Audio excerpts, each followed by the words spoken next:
ائمۃ الحرمین کیا کریں گے؟ ائمہ حرمین یا کسی عربی مولوی سے کہتے ہیں تبلیغی جماعتیں خرافات والے قبوری جین ہیں، تبلیغی جماعت والے قبر والوں کو مشرکین کو لا کر کے نمازی بنایا۔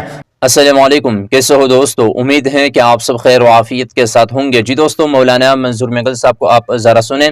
مولانا منظور مینگل صاحب کا ان ائمہ حرمین کو جو وہاں پر بیٹھ کر یہ باتیں کرتے ہیں اور یہ خطبے دیتے ہیں کہ تبلیغی جماعت والے جو ہیں یہ شرک کرتے ہیں، یہ خرافات والی جماعت ہے، مولانا منظور مینگل صاحب کا سعودی حکومت اور اسی طرح ان اماموں کو مولانا منظور مینگل صاحب کا جواب آپ ذرا دیکھیں اور سنیں۔ ٹیلی ویژن والے کل پرسوں میرے پاس آ گئے کہ جی اس طرح ائمۃ الحرمین کیا کریں گے؟ ائمہ حرمین یا کسی عربی مولوی سے کہتے ہیں تبلیغی جماعتیں خرافات والے قبوری جین ہیں، تبلیغی جماعت والے قبر والوں کو مشرکین کو لا کر کے نمازی بنایا، انہوں نے موحد بنایا۔ 6 نمبروں سے پہلا نمبر لا الہ الا اللہ، کلمہ توحید سے بڑھ کر کے اگر تمہارے پاس کوئی توحید ہے سعودی میں تو وہ بتا دو۔ کمزوریاں ہیں، کوتاہیاں اپنی جگہ پر ہے، یہ مدارس کی برکت ہے۔ دارالعلوم دیوبند قائم ہو گیا اور انگریز جب یہاں سے بھاگا، انگریز کے بھاگنے کے بعد ادھر دارالعلوم دیوبند ہے۔ آپ کو بتاؤں، مولوی آپ کو صاف نہیں بتائے گا، آپ کو بتا رہا ہوں صاف کوئی نہیں بتائے گا۔ آج افغانستان وہ بھی دارالعلوم دیوبند کی شاخ ہے، سب کو سبحان اللہ، کوئی بھی نہیں ہے۔ وہ صلاۃ وسلام یا رسول اللہ والے بھی نہیں ہے، آپ سمجھ رہے ہیں نا، وہ یہ بھی نہیں ہے۔ اور وہاں جو ان کی حکومت آ گئی، سبحان اللہ سبحان اللہ، ایک چھوٹا سا ادارہ، وہ چھوٹا سا ادارہ لاکھوں میں کروڑوں میں کہاں پہنچے۔ عبدالرحمن سدیس دامت برکاتہ اللہ علیہ امام حرم جب وہ دارالعلوم دیوبند چلے گئے، کہنے لگے کہ کننا نسمع ان هناك جامعۃ کبیرۃ واللہ اول مرہ انا زرتها، پہلی مرتبہ میری آنکھیں ٹھنڈی ہو گئی، میں نے دارالعلوم دیوبند کو دیکھا پہلی مرتبہ۔ اس طرح مولویوں کو کہتے تبلیغی جماعت خرافات والی جماعت، قبوری جین جماعت فلان۔ ہاں، تبلیغ میں کچھ بھیڑ آ بھی گئے ہیں تو آ گئے ہیں، وہ تبلیغی جماعت کے نہیں ہیں۔ تبلیغی جماعت کو پتہ کر دو، تم بتا دو۔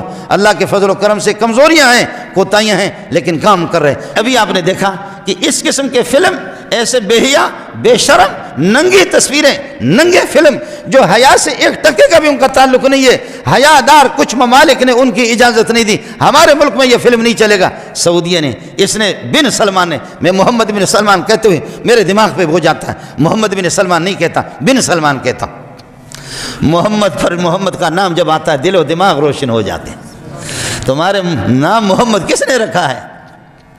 اور ہمارے اخبارات بھی ادھر کی تبلیغی جماعت پر پابندی لگی، تبلیغی جماعت پر پابندی لگی، تبلیغی جماعت پر۔ تو تبلیغی جماعت کیا؟ ان کا مشن وہی ہے کہ جو یہاں آپ کے پاکستان میں جو حکومت کی طرف سے یا اس قسم کے بے دین قسم کے لوگ، میرے پاس وقت نہیں آپ کو بتا، خدا کی قسم لاکھوں اور کروڑوں بے نمازی، چور، ڈاکو اور قاتل ایک ایک کر کے اپنے علاقے کے سردار بہت سے جانتا ہوں۔ میرے ملک کا سردار جو کئی لوگوں کے قاتل ہی قاتل، مجھے ٹیلی فون کیا، مولوی منظور آپ سے ملنا چاہ رہا۔ میں حیران ہو گیا کہ سردار مردار مجھ سے ملے، کہ آپ سے ملنا چاہ رہا۔ میں جامع فاروقیہ میں تھا، ادھر تو میں بھی 7-8 سال سے آیا، آپ سے ملنا چاہ رہا۔ میں نے کہا سردار صاحب آپ اور میں، کہا جی میں الگ تھا، میں تھا، تو تھا، لیکن اب میں بھی تو ہو گیا، تو بھی میں ہو گیا، اب ہم ایک ہو گئے۔ میں نے کہا وہ کس طرح؟ سردار صاحب آ گیا اور ہاتھ میں تسبیح ہے، سردار صاحب کی داڑھی میں نے دیکھی، حیران ہو گیا کہ میں نے وہ سردار کیسے تو مردار ہو گئے، کیا ہو گیا؟ اس طریقہ پر یہ کہ تیری روح نکل گئی تبلیغیوں کے قدموں میں۔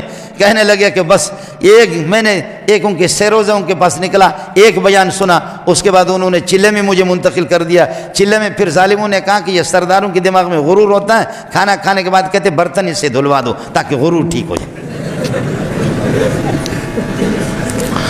کتنے قاتل، کتنے زانی، کتنے شرابی آپ کے معاشرے میں ان لوگوں سے میں ملا ہوں جس نے 200 250 قتل کیے، ضیاء الحق پنگ اس کی گرفت نہ کر سکے، بھٹو مرحوم گرفت نہ کر سکے، اور اللہ آپ کا بھلا کریا کہ بعد میں بے نظیر اور نواز شریف اور پھر وہ دوسرا ایک مشرف پتہ نہیں کیا، کوئی بھی اس کی گرفت نہ کر سکا، لیکن تبلیغ والوں نے اس کو قید کر لیا۔ تبلیغ والوں میں سیروزہ گیا، ہفتہ گیا، پھر چلے میں گیا، چلے کے بعد آ کر کے چلے کے بعد آ گیا اس نے مانسرے کے اندر، میں خود ملا ہوں ان سے، مانسرے میں آ کر کے کہنے لگے، آ کر کے اعلان کیا، لوگوں جن کا میں قتل کر چکا ہوں، جن کا قتل کر چکا ہوں، سارے کے سارے آ جاؤ، میں چوک پہ کھڑا ہو جاتا ہوں، اپنے ہاتھ میں کلاشنکوف لے لو، ایک ایک گولی مجھے مار دو کہ اب میں خدا کی بارگاہ میں نہیں جا سکتا، کیسے اللہ کو منہ دکھاؤں گا؟ میں نے بہت سے قتل کیے، جس وقت میں ڈاکو تھا یہ ڈاکو میری پشت پناہی کر رہے تھے، تمہارے ملک کے سربراہان مجھے گرفتار نہیں کر سکے، اب تبلیغیوں نے مجھے گرفتار کیا، مجھے اللہ سے ملایا، اب میں چوراہے پہ کھڑا ہوتا ہوں،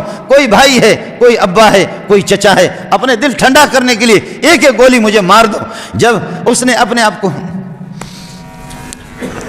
تھانے میں جا کر کے اپنے آپ کو خود پیش کیا، جماعت سے ہو کر کے تھانے میں خود اپنے آپ کو پیش کیا، کہا تھانے کو اعلان کرو، معاشرے کے لوگ جمع ہو گئے، تھانے کے دائیں بائیں، کہنے لگے جب ڈاکو تھا اور ڈاکو ہو، بے غیرت ہو، تم نے بھی کچھ نہیں کہا، اب اللہ والا ہو گیا، ہم سب نے اس کو معاف کر دیا۔